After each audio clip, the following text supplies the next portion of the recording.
In this video, we are going to learn what containers actually are, and we are going to do this by first taking a look at how we would deploy applications or websites or whatever we have historically. So firstly, we will take a look at bare metal, and then we will consider what a virtual machine is. And after that, we are going to take a look at how Docker and containers in general compare to these two alternative methods. And of course, we are going to review the benefits of containers over bare metal and virtual machines. And then finally, we are going to wrap up and review everything we have just learned. So let's go ahead and get started by answering the question, what are containers?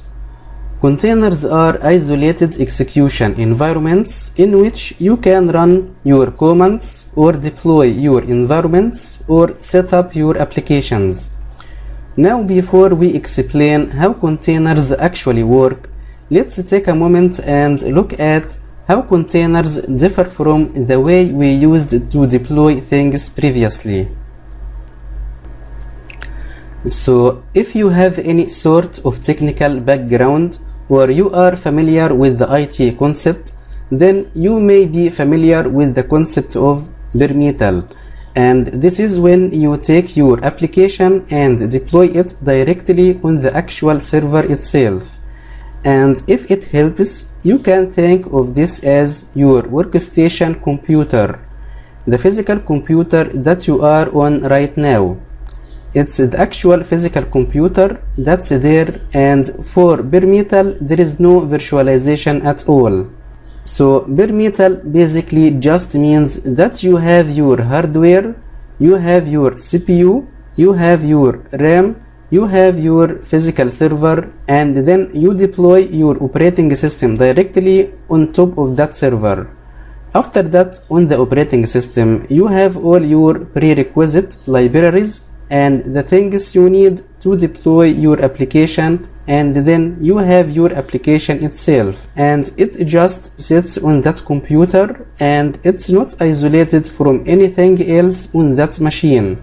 Also, the major drawback to deploy the application using that approach is that the application's dependencies are engaged with the runtime environment. That means the application may be getting crashed when any updates or patches are applied to the base operating system. So then we moved away from bare metal and moved into the idea of virtual machines. And this is where we begin to start virtualizing things. And this basically means we take our actual physical hardware and we are going to use a program called a hypervisor to take that hardware and share it up between the different virtual machines. And each virtual machine will have its own operating system. And on that virtual machine, it will also contain its own libraries and its own version of the application. So this means if you need to scale, you will simply add more virtual machines. And while adding more virtual machines, that's going to be a lot easier than adding more physical servers in general. But it's still not a good solution when you want to deploy things quickly, and that's because it has to deploy the operating system itself as well as the prerequisites required for your application to work properly. And then finally we have our containers. And this is where we start to virtualize not just the hardware, but the operating system itself. So you are going to have your hardware, and of course you are going to have an operating system installed on top of that, just like in bare metal. Or of course, there is nothing stopping you from hosting containers on a virtual machine either. And then the container engine platform that sits on top of that operating system is going to leverage the existing kernel of that OS. So the container can run on top of that. Then when the containers are deployed, it has less to deploy. It doesn't have to deploy a full operating system. Instead, it will deploy the application and the prerequisites libraries needed by the application to make it run properly. So those libraries and that application stored in our containers are still fully isolated, and while they can talk to each other, it's going to be as though they were working over a private network, not as though they were two applications sitting on the same server, even they are technically sitting on two containers on the same server. Now let's move on and explain the benefits of container technology. Containers have a lot of benefits when it comes to comparing them to bare metal and virtual machines. Firstly, containers are quicker than virtual machines and bare metal servers. We already mentioned that when we deploy a container, it doesn't have to deploy that full operating system like virtual machines. And of course, you don't have to set up an actual physical server like bare metal. So instead, when you need to deploy something via a container, you can really save a lot of time when you use containers instead of waiting for a VM to provision.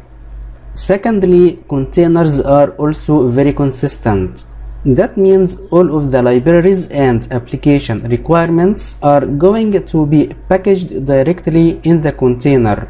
And ideally, when you have an application containerized, all you are going to need to do is share what's called a container image. And that container image is going to contain the application and its prerequisites required to make that application work properly. So once we deploy it, we are not going to have to actually go into the container and do anything. We are just going to have to run that container, and all of that configuration is going to be taken care of for us. Which also means if we share that container image with our friends, then they are going to be getting the exact same application that we have. So that consistency level is going to be really high, and that's going to solve a lot of potential issues that you can get when you hear people saying things like, well, it worked on my computer. Well, with containers, it's going to work on everyone's machine the exact same way. And then finally, deploying containers are simpler than deploying virtual machines. Now we already mentioned that when we deploy containers, these deploys are based on images, and these images contain everything we need. So no need to provision new VM with new OS to deploy our application. So to review, we know that containers are isolated execution environments, which is operating system level virtualization. So while they will contain their own operating system, they will still leverage resources from the underlying one. We know this means that our libraries and our applications will be isolated in a namespace, even if some of our resources are shared, and that containers are faster to deploy and use few resources than more traditional methods such as bare metal or using virtual machines. That's conclude our session. See you next video. In this video, we are going to talk about container use cases and explain why do we prefer containers over something like virtual machines. Containers can help us solve a lot of common problems that we encounter as administrators or DevOps engineers or developers. These problems such as dev-prod parity and the need to migrate servers. Containers also help us build microservice-based architectures. They can help us create elastic and self-healing architectures, and they just fit with the CI/CD pipelines. Well, let's get started by looking at how containers can help us solve the "it worked on my computer" problem. And this is because when you are deploying using containers, the container running in your production machine is going to be the same container that's running on the developer machine. So if these are based on the same container image, then we can expect the result regardless of the hardware and the operating system used on both production and developer machine. Also, it doesn't matter what libraries they actually have installed on their underlying base operating system, because in the container image we have our application and the prerequisites needed to make that application work properly. So everything is going to be accurate, and again, since we are using the same container image in the dev and the prod environment, then there will not be any disparity. And likewise, this same concept is practical when we are working with migrations. So if we have a containerized infrastructure and we need to move that infrastructure, then all we need to do is lift and shift our containers. And then we can move these containers to new hosts or to new clouds without actually having to change the image or think about what will happen to the image if we take that image and deploy it on Ubuntu machine when it used to be running on real machine. Because again, it's all packaged in the container image, and what's going on in the deployed container is not going to change regardless of the underlying operating system, which means we are also able to redeploy things quicker if we need to migrate. And on the opposite, when we are migrating from a virtual machine to another virtual machine, we have to wait for that full provisioning and configuration management to run. But instead all of that, the container image is already pre-packaged. It just takes that container and it's going to deploy that container without having to wait for a full OS to install and for any provisioning to happen. Of course, containers don't just make deploying things quicker and easier. They can also change how we actually architect our application as a whole.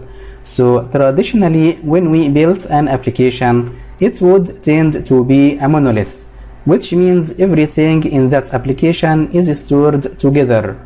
So you will have the user interface, and then you will have all of the services packaged in one container. But what if only one of those services, like the database, requires a lot of resources and our database is already packaged with the application as a whole? In this case, when we need to scale up, we are going to have to scale another version of that application. So we are going to have another full application container that's going to contain another copy of the UI and another copy of all of the services that are packaged with it, not just the database.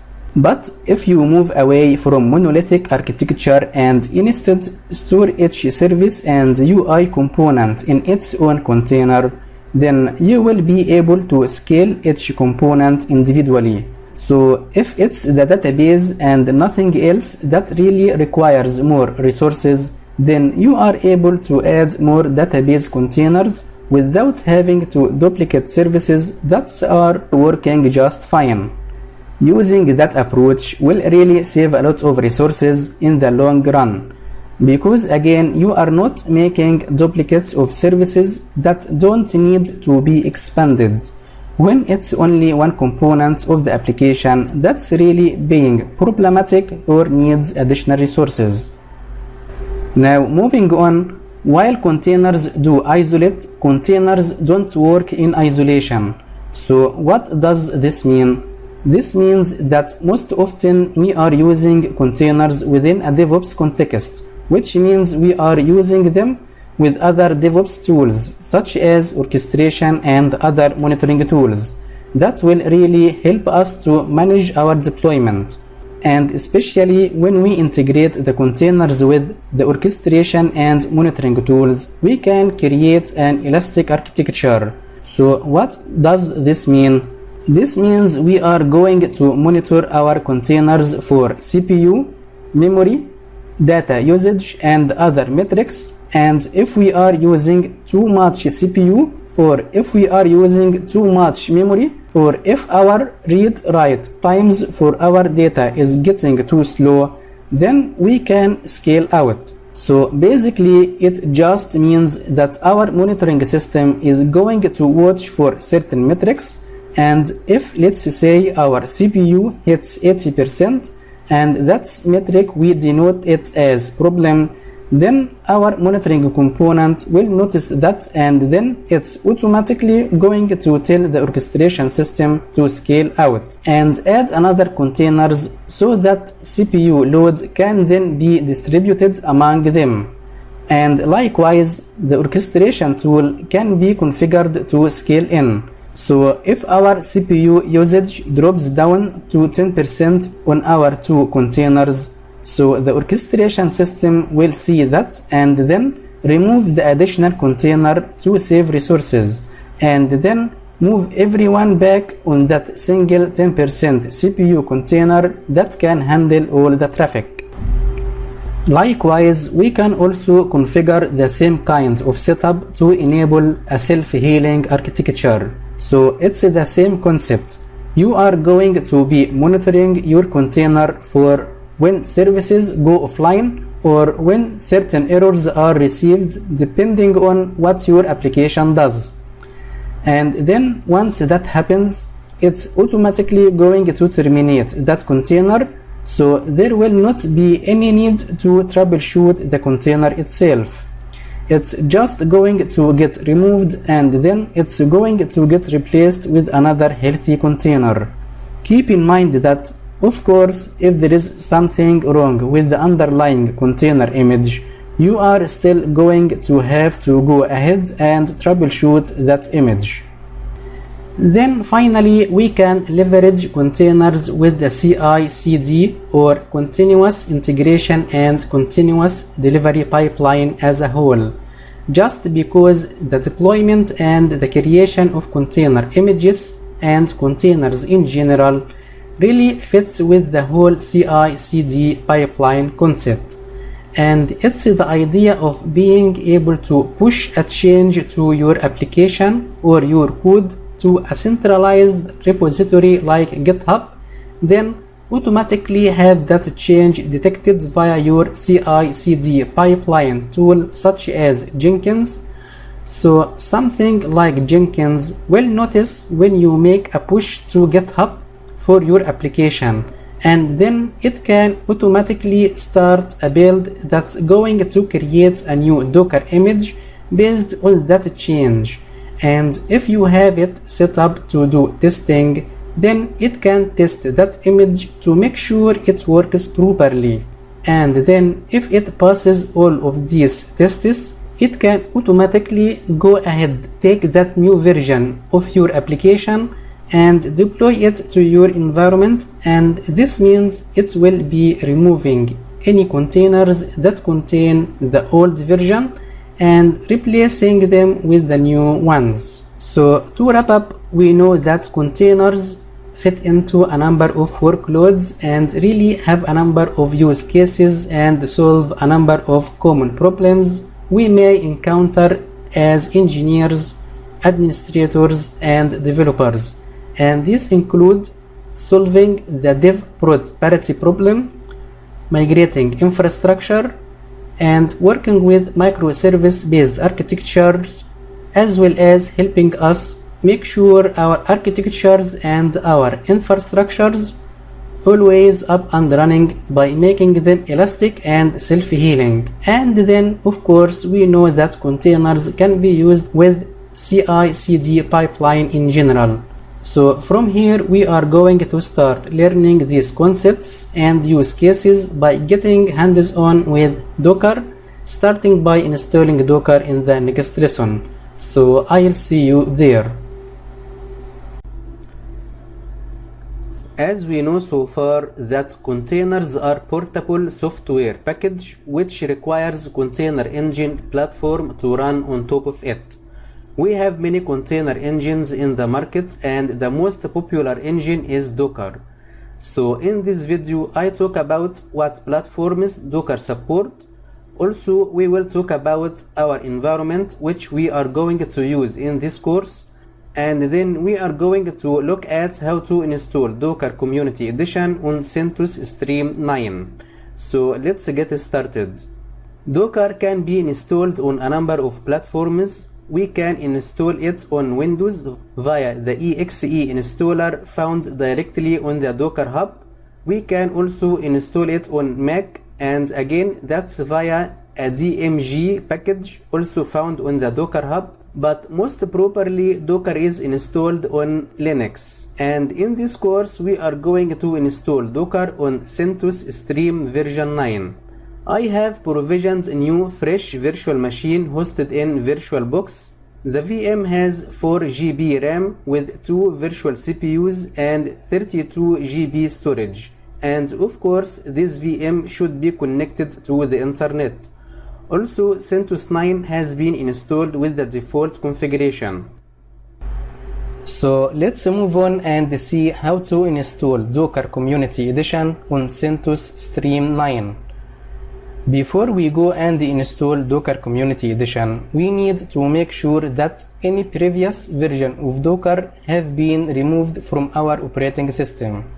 And to do that, we use sudo yum remove -y command followed by the list of Docker packages along with associated dependencies. In the output, we can see that there is no previous version of Docker already installed, which is good news. By default, CentOS Stream 9 is coming with Podman as container engine platform. So to avoid any conflict between Podman and Docker, we have to uninstall Podman using sudo yum-y remove command followed by podman run c and build a package. In the output we can see that Podman and its dependencies packages have been removed successfully. Now there is some prerequisite tools we need to go and install. That includes yum-utils, and to do that we use sudo yum install -y command followed by the package name yum-utils. In the output we can see that yum-utils has been installed successfully. After installing our tools, we need to go and set up our Docker repository using sudo yum config manager command followed by --add -repo option followed by the repo URL. This command will create the repo configuration file etc yum repos-d docker-ce repo. Now we are ready to go and install the last version of Docker Community Edition using sudo yum install -y command followed by the package name docker-ce docker-ce-cli containerd.io docker compose plugin. In the output of that command we can see that the installation has been done successfully. After Docker installation is completed, we need to make sure that Docker service will be started during system booting. Also we need to start it now as well. To do that we use sudo systemctl enable --now command followed by the service name docker. To verify we use sudo systemctl status docker command. We will see that the service is up and running and it's enabled.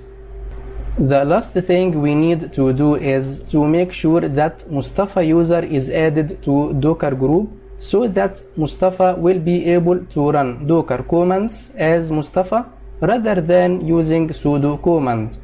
And to do that we use sudo usermod -a capital G command followed by the group name Docker followed by the username Mustafa. Now if we run Docker version command using Mustafa user without using sudo, we will see that we have permission denied error, and that's easy to fix. All we need to do just log out and log in again.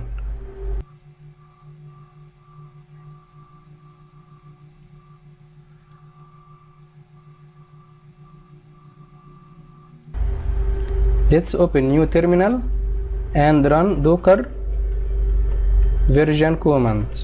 We will see that the problem is fixed. Now Docker installation has been done successfully. So to summarize, we know that we can install Docker on Windows, Mac or Linux. And if we are going to install Docker on CentOS Stream 9, then all we have to do is remove any existing older version of Docker and also remove Podman package. After that, install the prerequisite packages and add Docker repository. Then just install the packages we need, such as Docker CE, Docker CE CLI, Containerd.io, and Docker Compose plugin package. Then start Docker service and enable that service to be running during system booting. And of course, finally, if we want to run Docker without sudo, all we have to do is add the desired user to the Docker group. So that's conclude our session, and in the next lesson we are going to get a high level overview of how Docker works by running our very first Docker container. So see you next video. In this lesson we have Docker installed, so we are going to go ahead and launch our first container, and we are going to do this using the Hello World Docker image. And this image is provided by Docker to test and validate Docker installation. And also we will explain an overview of what's happening in the background when Docker runs. So let's move back to our terminal and see how to deploy our first container. Firstly, keep in mind that Docker environment is managed by Docker command. And if we type Docker command followed by tab key twice, then we will display the list of subcommands which are used with Docker. At any time, if we are getting confused and we need some help, then we simply use Docker command followed by the subcommand such as run as an example, then -- help option. This command will display the documentation of Docker run command. Now to run a container, we simply use Docker run command followed by the image name hello-world. Once this container runs, it will display hello from Docker message. Also, it will display what actually happens when we run Docker command. So let's go ahead and explain what's happening when we execute that command. Firstly, Docker client will contact Docker daemon to say that we want to execute Docker run command to launch this hello world container. Then Docker daemon will try to locate the hello world image on our local computer, and we can define Docker image as a template that contains the application and all the dependencies required to run that application. So Docker daemon will look for that hello world image that we specified, and since it cannot find it locally, it instead will pull the image from Docker Hub. And Docker Hub is a cloud-based repo in which we can store our container images. And now, once this image has been pulled down from Docker repo, then the Docker daemon is going to create a container based on this image. And this is the step that runs the executable that displayed the output message. After running the container, then the Docker daemon will take any output from that executable and send it to the Docker client, which is then going to send it back to us and display it in the terminal. So to summarize, we know we can test our Docker installation by running the Hello World container. And this Hello World container is going to provide us with the high-level overview of how Docker works. Simply, Docker client will send the task we specify in our command to the Docker daemon. After that, the daemon will look for any needed images, and if it's not found it locally, then it will pull the image down from the Docker repository, which is called the Docker Hub. and then it deploys the container based on that image, which then runs the executable or a single command that we have defined to get that container up and running. So now that we have Docker set up and we know an overview of how it works, then in our next section we are going to start learning how to actually manage and work with containers throughout their life cycle.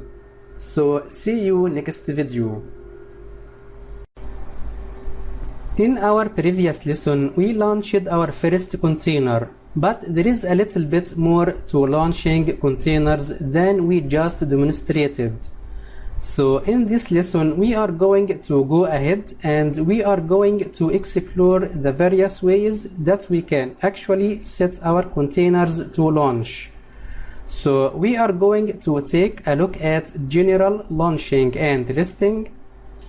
We are going to look at how we can launch and immediately interact with our containers, as well as how we can launch and have our container run persistently in the background.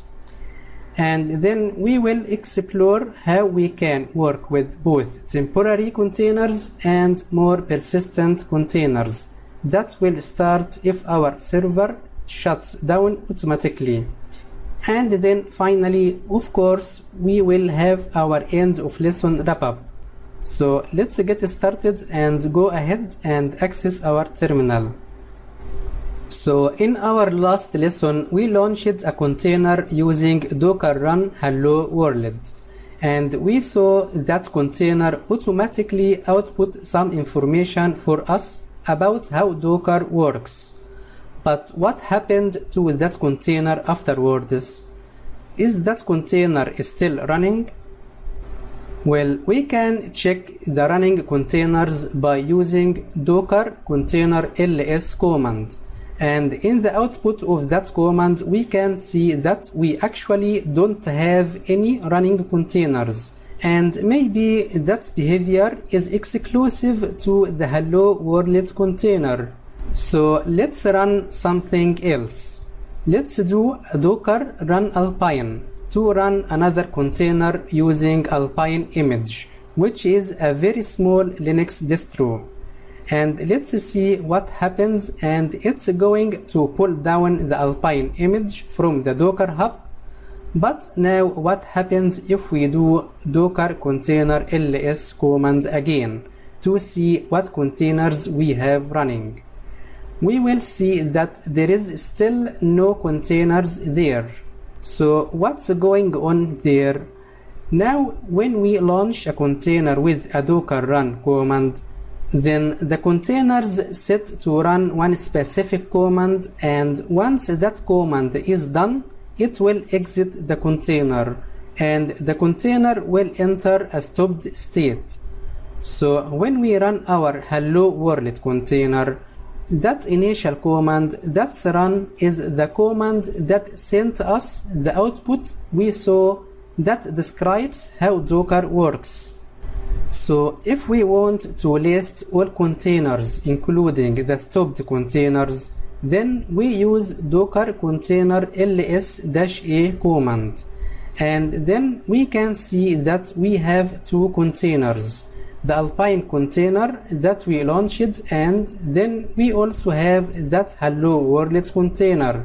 Also notice here that we can see some useful information such as the container ID, the image from which this container is running, the initial command which is executed when the container runs. Also we can see the age of the container and its status. Plus we can see the ports of the container which can be used to access the container through the network. And finally we can see the container name generated randomly by Docker. So what happens if we want to run a container and we don't want it to exit immediately? And instead of starting our container running a command, we want to actually access the command line of that container. In this case, we can use docker run command with some flags such as -i for interactive and -t to open TTY terminal inside the container. And also we want to assign a specific name for our container. For that we use --name option followed by the name such as demo_1. And then finally we define the image name Alpine, which is a small Linux distro image. Now when we run this command, it's going to open a shell inside our container called demo_1, and that container has been created from Alpine image. So of course from here we can interact with our container like any server. So if I want to upgrade the server, then I can run apk upgrade command, and apk is just the package manager for Alpine. Then what will happen if we exit this container using exit command?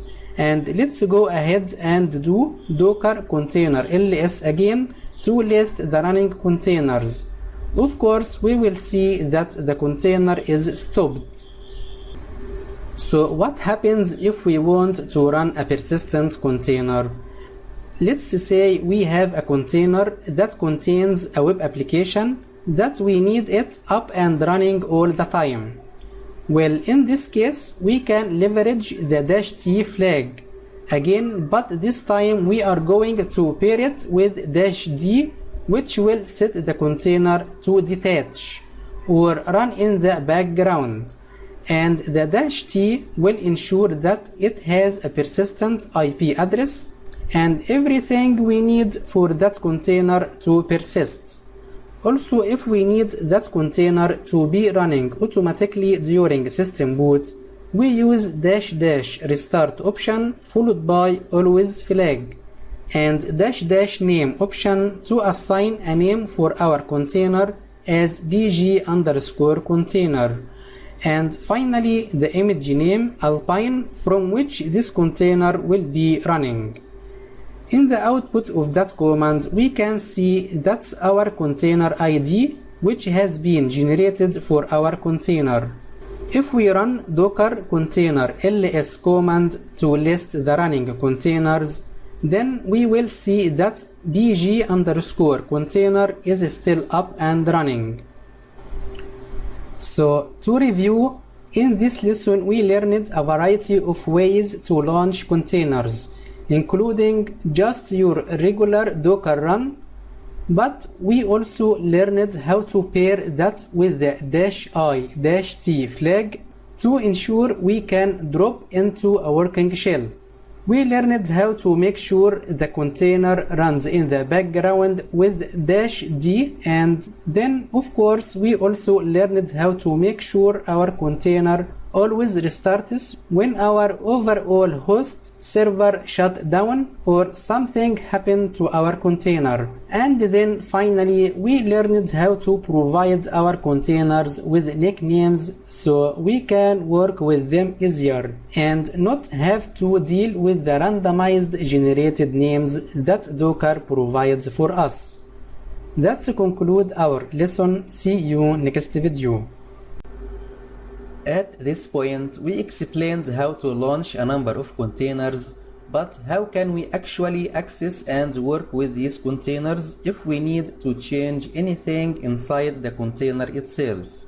So in this lesson, we are going to learn how to start one of our many stopped containers, and we are going to look at how we can run commands on running containers, as well as how to directly access a shell on our containers, before finally learning how to copy files and then going through our normal lesson wrap-up. So let's get started by jumping on our terminal. At this point, if we run docker container ls-a, we will see that we have a number of containers that have been started and stopped, but only one of them is actually up and running, which is bg_container from the previous lesson. So let's say we want to start one of our stopped containers. And to do that, we just have to run docker start command and then define the name of the container we want to work with. And in this case, let's work with our demo_1 container. So now if we run docker container ls, we can see that we have our bg_container and our demo_1 containers both up and running. So what if we want to actually work directly on the container? Let's say we want to add nginx to that demo_1 container. Well, in this case, we can use docker exec command followed by the container name demo_1, and after that we just have to specify the command we want to run inside the container. So we can do apk add nginx to install nginx on our container. Alternatively, perhaps we have a number of commands to run and we don't want to define a docker exec each time. So in that case, we can actually drop directly into our containers shell by using docker exec-it command followed by the container name demo_1 and then the default shell used by Alpine image, which is ash shell. Keep in mind that if we are using Ubuntu or CentOS image, then we have to specify bash shell as a default shell. So that command will drop us inside demo_1 container using its default ash shell. And from here we can run any commands normally. So if we want to ensure that nginx is installed, then we can take a look at /etc/nginx directory using ls command. Of course, if we need to actually modify the content of the container, then it's probably not enough to simply access the container's shell. Instead, you may need to actually upload and download files, and for this we have the option to use docker cp command. So let's say we need to copy /home/mustafa/test1.txt file from our local host to the demo_1 container. In this case, we use docker cp command followed by the source file /home/mustafa/test1.txt located on my local host followed by the destination as the container name demo_1, then colon, then the destination inside the container like /temp. So that command will copy the file test1.txt from /home/mustafa on the local host to /temp inside demo_1 container. And to verify, we can use docker exec command followed by the container name demo_1, then ls/temp. This command will list the content of /temp inside demo_1 container. Here we can see that test1.txt is there. Likewise, we can use the same concept to copy files from the container to the local host using docker cp command followed by the container name demo_1, then colon, then the source file location inside the container /temp/test2.txt, then the destination on the local host /home/mustafa.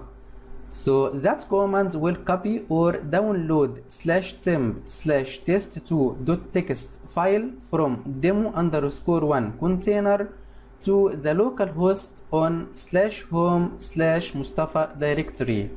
So at this point, we know how to start a container that has been stopped or exited. We know how to run a command against a container, as well as how to drop into the desired shell if we want to work with the container directly. And finally, we also learned how to copy files to and from our containers as needed, so we can configure our container properly.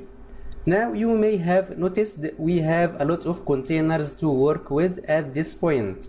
So in our next lesson, we are going to take a look at how we can manage these containers both individually and as a whole to make sure that our overall Docker environment is clean and it contains only what we need, and also to make sure that our containers are performing as expected.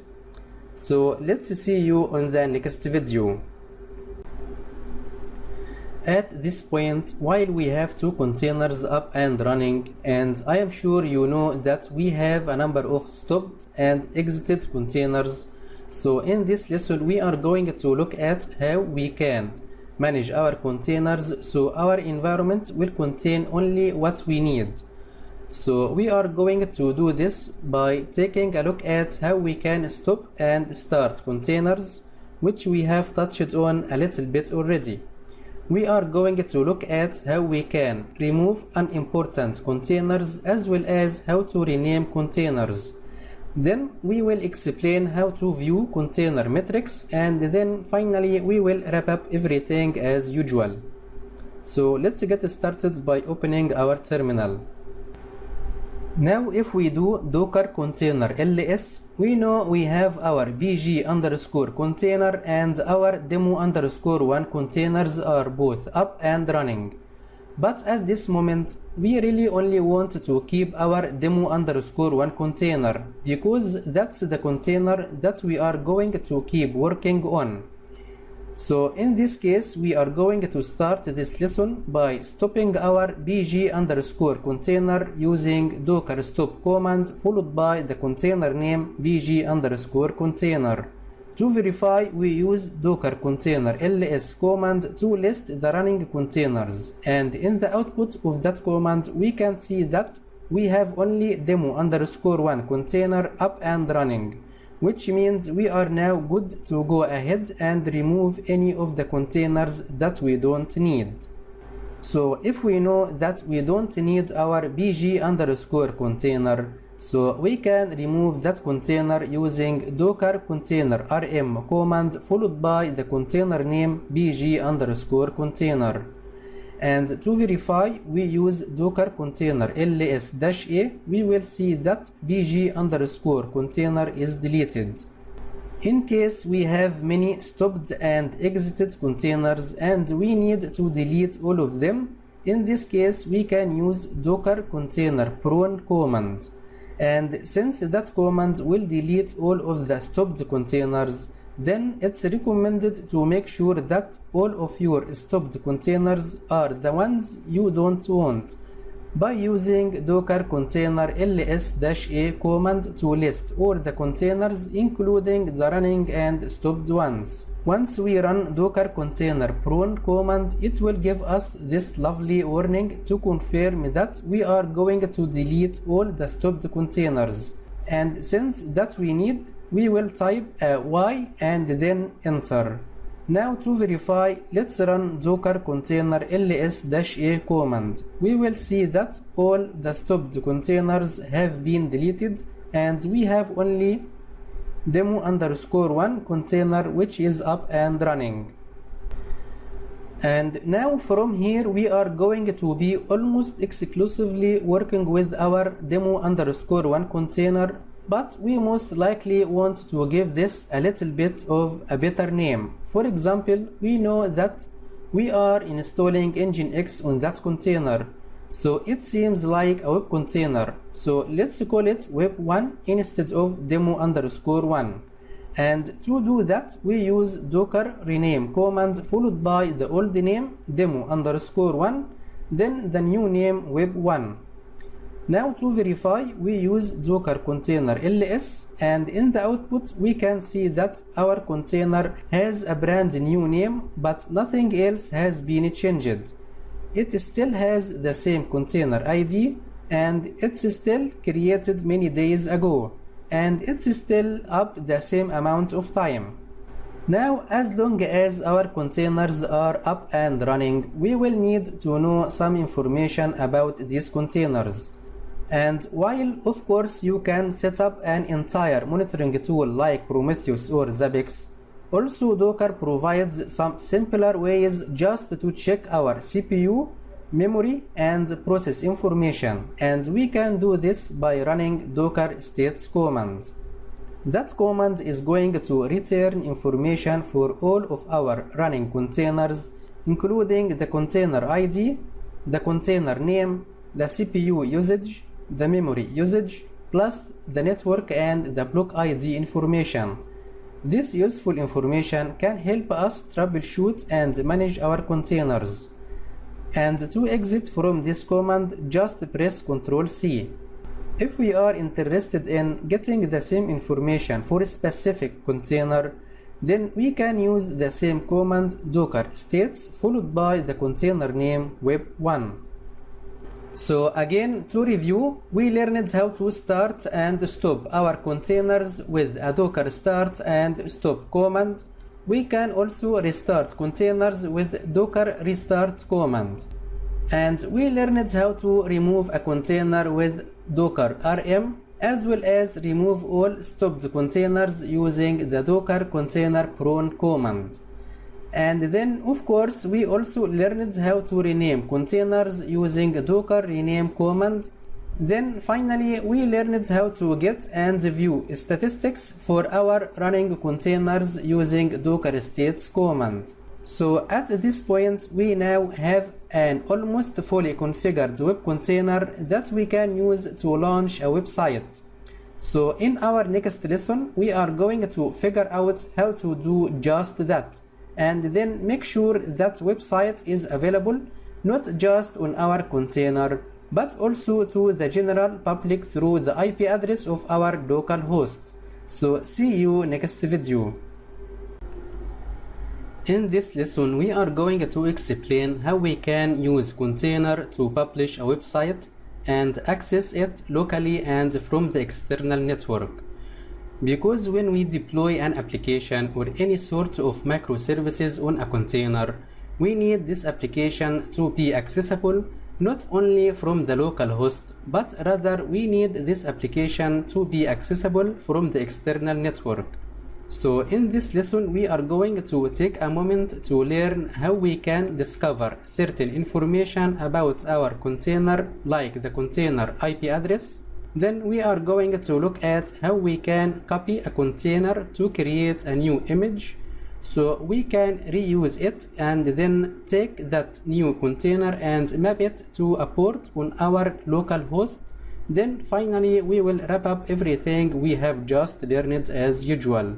So let's get started by jumping onto our terminal. So at this point we have our web1 container up and running, and the expectation is it's going to be a web server serving some web content.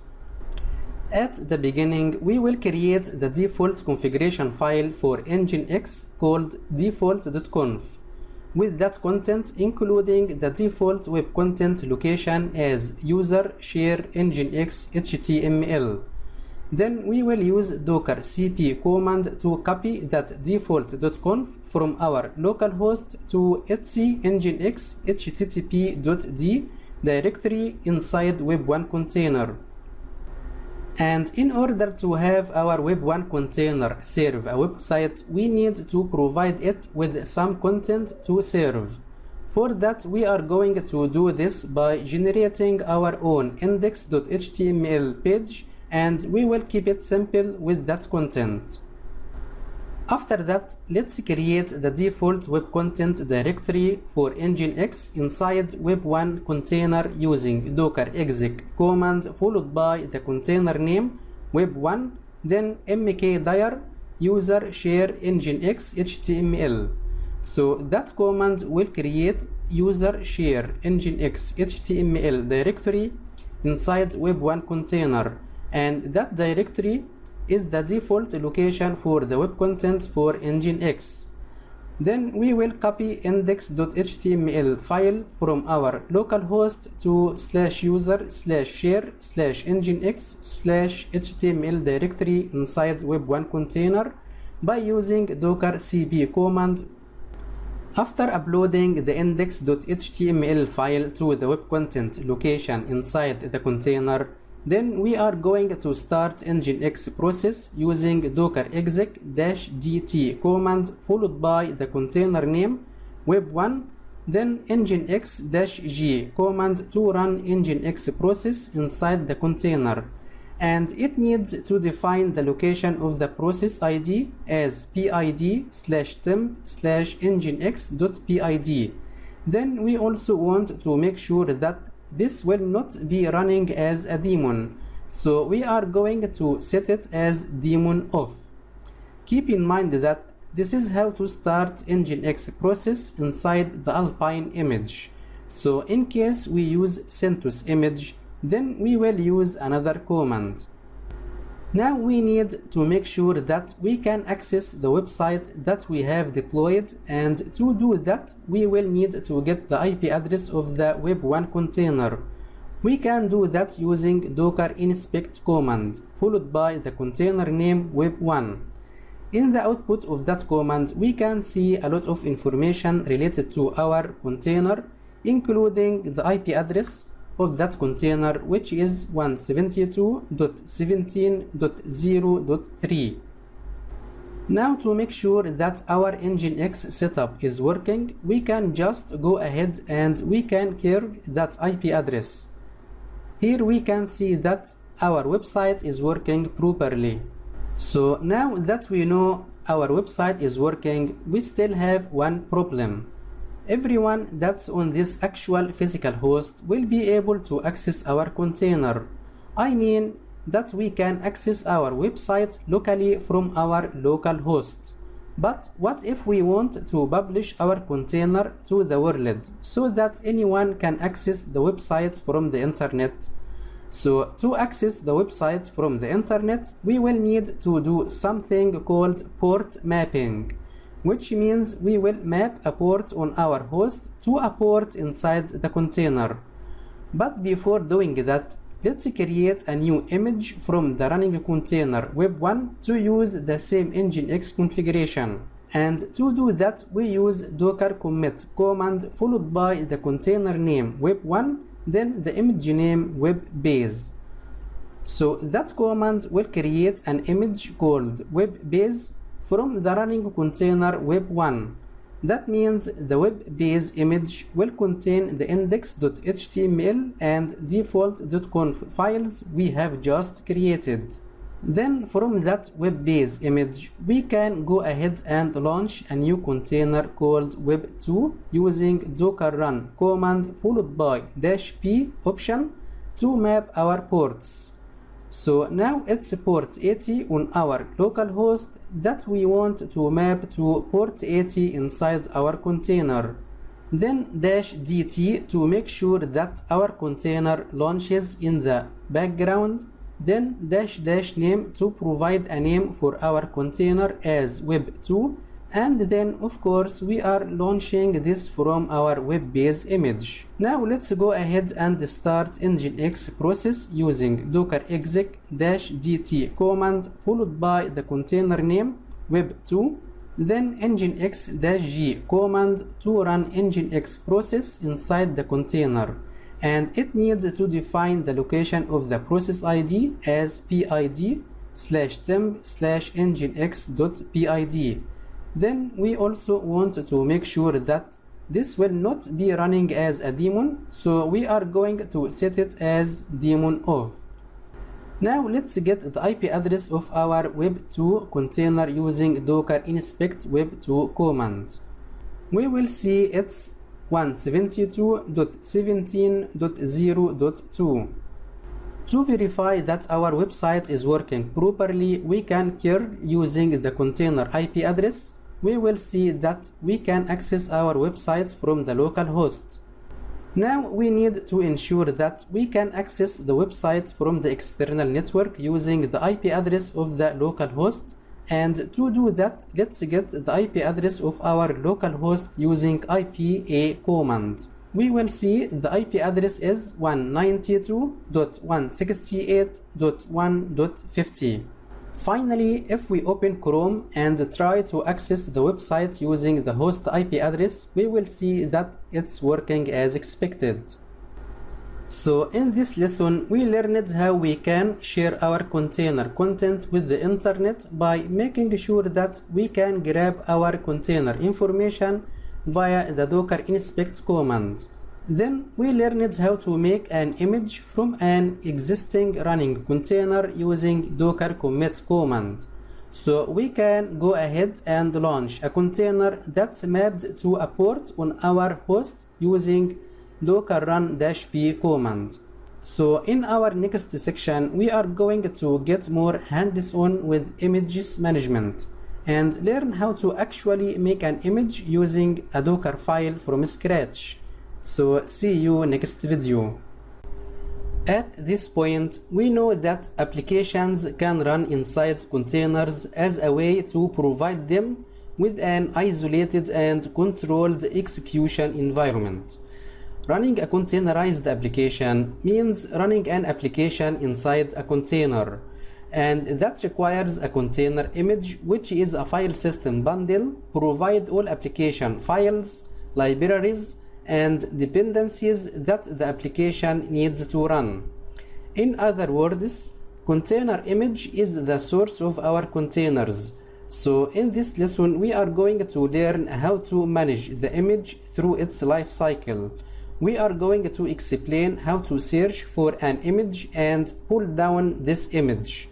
Then we will learn how to delete old images, and finally we will go ahead and explain image tagging concept before wrap up everything we have just learned. So let's get started by jumping onto our terminal.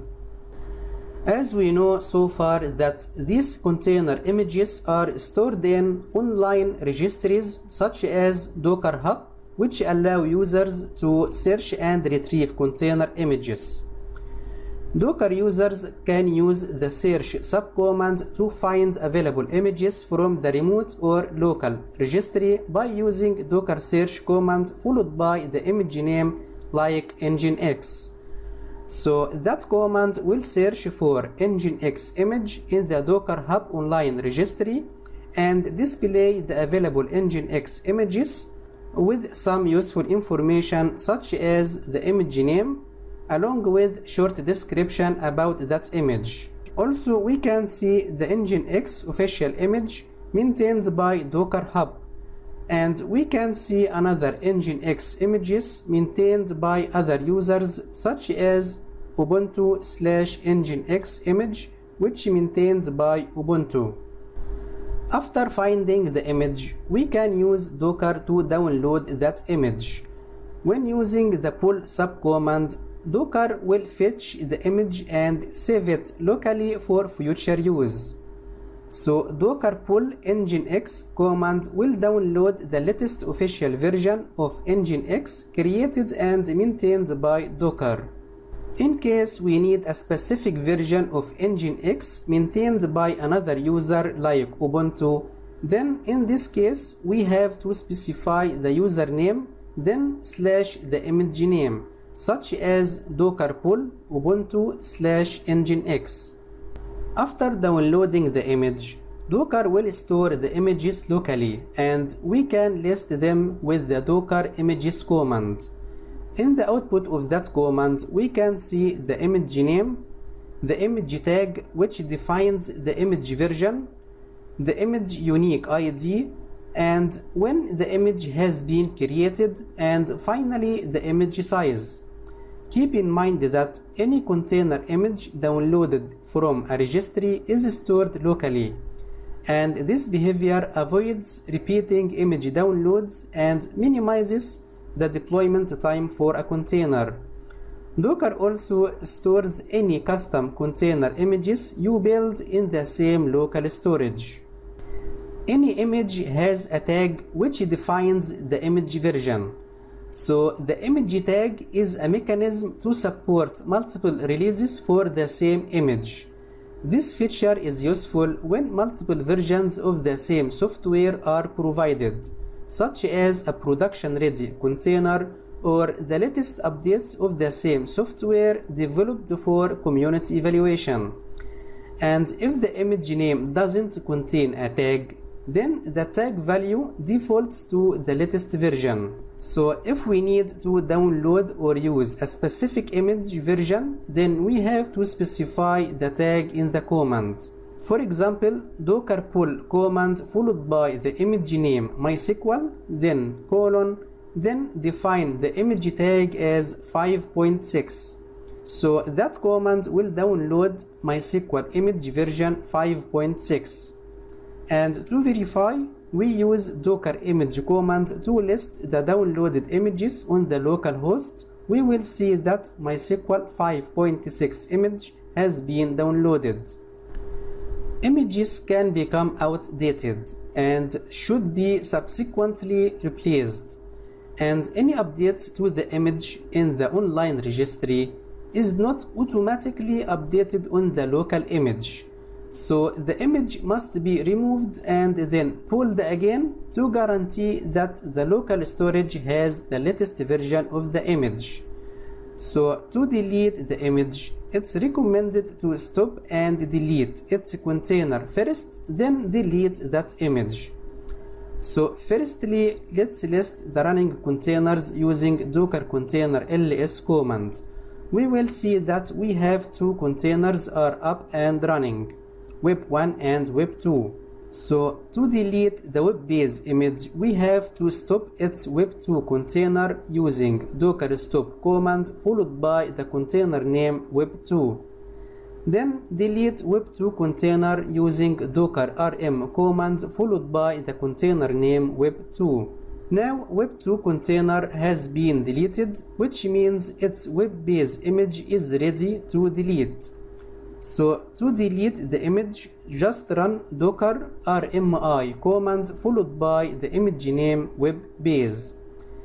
And to verify, use docker images command. We will see that web base image has been deleted. When working with docker images, we should be familiar with the concept of image tagging, which defines the image version. Usually, the tags are used by container developers to define multiple versions of the same software. So multiple tags are provided to identify a release easily. To add a tag to specific image, simply use docker tag command followed by the source image MySQL, then colon, then the current tag 5.6, then the new image name MySQL, then colon, then the new tag custom tag. To verify, we use docker images command. We will see that the same image ID has two tags. The first one is the default 5.6 tag, and the second one is the new custom tag. That means we can consider tags as they are aliases to the ID of the image. As we know that single image can have multiple tags assigned using the docker tag command, and to remove these tags, simply use docker rmi command followed by the image name MySQL associated with its custom tag. To verify, use docker images command. We will see that MySQL custom image has been deleted. So in this lesson, we learned how to search for a specific container image using docker search command, and how to download that image using docker pull command. Then we learned how to delete the container image using docker rmi command after cleaning up its containers using docker stop and docker rm command. Then finally, we learned how to tag images using docker tag command. In the next video, we are going to learn the best practice of how to create docker custom images using Dockerfile. So see you next video. In the previous lessons, we explained one method of creating container images, which includes create the container, then modify that container to meet the requirements of the applications to run in it, and then commit the changes to a new image. This option is straightforward, and it's a good option for using or testing very specific changes. but it doesn't follow best software practices like maintainability, automation of building, and repeatability. So ideally, all container images should be built using a Docker file in order to create a clean and lightweight set of image layers without log files, temporary files, or other artifacts created by the container customization. So the Docker file is a mechanism to automate the building of the container images. Now let's jump onto our terminal and see how to create a Docker image using Docker file. Firstly, we will use mkdir command to create a working directory called Linux. This directory will contain all files needed to build the image, and creating an empty working directory is the best practice to avoid incorporating unnecessary files into the image. Also, for security reasons, the root directory / should never be used as a working directory for image builds. Then use your preferred editor and create a new Docker file with capital D inside the working directory. As we can see, that's a text file that contains the instructions needed to build the image. Lines that begin with a hash are considered as comments. The comments inside Docker file consists of two parts. The first part is the instructions, which are not case sensitive, but the convention is to make instructions all uppercase to improve visibility. And the second part is the argument. Keep in mind that Docker file instructions will be executed in sequence. Now let's move on and explain the Docker file content in more details. The from instruction defines that the new container image will be created from the latest version of fscm/CentOS container base image, which means this CentOS image will be used as a parent for our custom image. Below the from instruction, add the maintainer instruction to set the information about the image creator, such as his name and his email. Then below the maintainer instruction, add the label instruction to add short description about the new image. After that, add run instruction with a DNF update command to update the container OS and DNF install command to install Apache on the new container. Then add run instruction to replace the contents of the default HTTPD home page using echo command. After that, use the expose instruction below the run instruction to define the port that the container will listen to when the container is running. In this instance, set the port to 80 because it's the default for Apache server. Finally, use the entry point instruction to set HTTPD as the default entry point that defines the initial command which will be executed when the container is running. Now let's save and exit the file. After creating the Docker file, we are ready to build our custom image, and to do that we use docker build command followed by -t option to define the name of the new image as http-custom. Then colon, then define the tag for this image as v1.0, then dot, which defines the current working directory which contains the Docker file. In the output of that command, we can see that each instruction in the Docker file creates a new image layer, which means having too many instructions in a Docker file will create too many layers, and as a result that will create large images. Now docker build command has been done successfully. If we use docker images command to list the local images, we will see that http-custom image has been created with v1.0 tag. Also, we can see the parent CentOS image from which our http custom image has been created. Now let's run a container from our custom image using docker run command followed by -d option to run the container in the background, then -p option to expose the container internal port 80 to the port 8080 on the local host, then the image name http-custom:v1.0.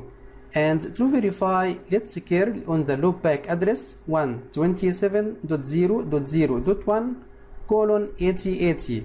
We will see that our website is working as expected. That's conclude our session. See you next video. Container storage is considered as ephemeral storage, and that means its contents are not preserved after the container is removed. So containerized applications work on the assumption that they start with empty storage, and this makes creating and destroying containers very simple operations. Ephemeral container storage is not sufficient for applications that need to keep data over restarts, such as databases. To support these applications, we must provide a container with a persistent storage. So in this lesson, we are going to explain two different methods for how to create a persistent storage for our containers and how to remove these volumes before wrap up everything we have just learned. So let's get started. We have two methods to create a persistent storage for our containers. The first method is that we can create and manage volumes outside the scope of any containers using docker volume create command followed by the volume name myvol. This command will create a persistent storage volume called myvol. Once we create the volume, Docker will create a dedicated directory for that volume with the same volume name in /var/lib/docker/volumes directory. And to list the current volumes, we use docker volume ls command. In the output of that command, we can see that the volume myvol has been created. Also, we can get more information about the volumes using docker volume inspect command followed by the volume name myvol. We will see that myvol volume is mounted locally on the /var/lib/docker/volumes/myvol/_data directory. Also, we can see when this volume has been created. To delete the volume, we use docker volume rm command followed by the volume name myvol. The second method to create the volume is by using docker run command. So if we start a container with a volume that does not exist, then Docker will create that volume for us. For example, we use docker run command with --mount option to mount the volume myvol2 as a source into /app directory as a target inside the dev test container created from nginx image. To verify, we use docker inspect command followed by the container name dev test. This command will display very useful information about dev test container.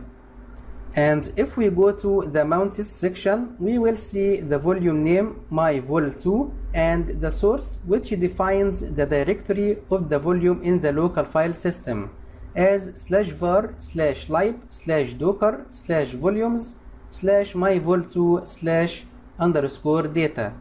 Also, we can see the destination inside the container as /app. And finally, we can see the permission of the volume as read and write. So that means the volume is created and mounted correctly.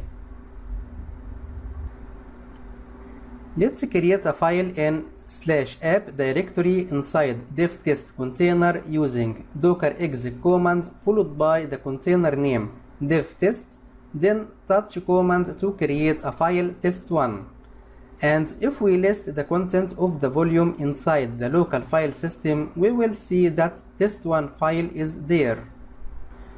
Now if we stop the dev test container using docker stop command, then remove that container using docker rm command we will see that we still have the file test1 in the volume myvol2, which means the original content is still accessible even if its container has been deleted. So in this lesson we explained how to create Docker volumes using Docker volume create command and how to remove these volumes using Docker volume rm command. And then finally we learned how to create these volumes when running the containers using Docker run command. That concludes our session. See you next video.